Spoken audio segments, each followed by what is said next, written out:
the traditional metrics will reflect purpose over time.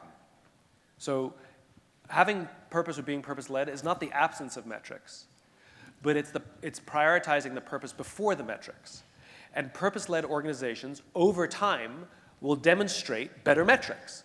So the companies that are purpose-driven tend to be more profitable, have better tenure of their employees, more loyalty over time, more loyalty from their customers, and the traditional metrics tend to reflect that. It's in the short term that the metrics are not very useful, right? It's because sometimes we make purposeful sacrifices to do the right thing if you're purpose-driven and infinite-minded. So I had a meeting at the Pentagon once. And you know when you have a meeting and you wait in the foyer, and then someone comes to get you, and then you walk to the meeting, right? You walk to the hall, and you have this hallway talk. It's because it's too uncomfortable to talk about nothing, and it's too premature to start the meeting. So we just say, how's the weather?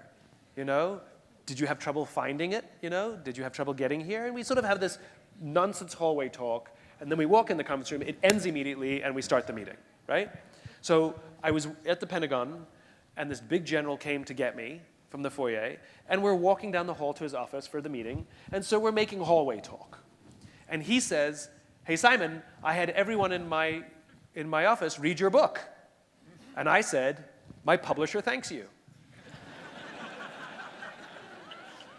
And he said, tell them not to bother, I had them read my copy.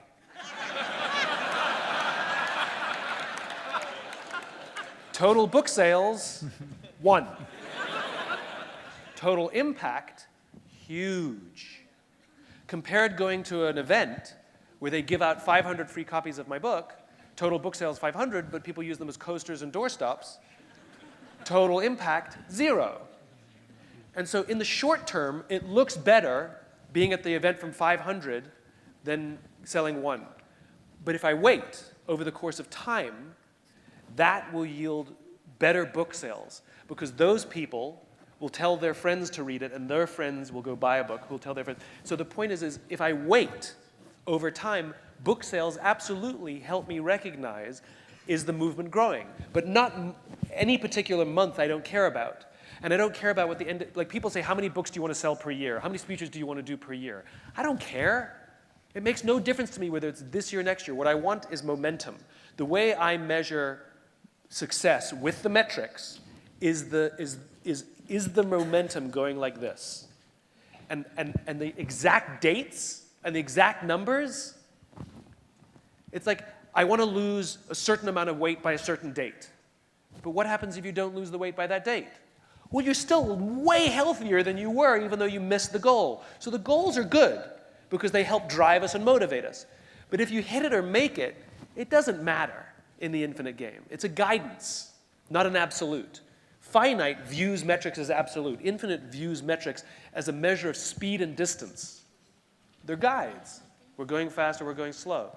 So yes, metrics are hugely important. You can't run a marathon without metrics. You need to know how fast and how far.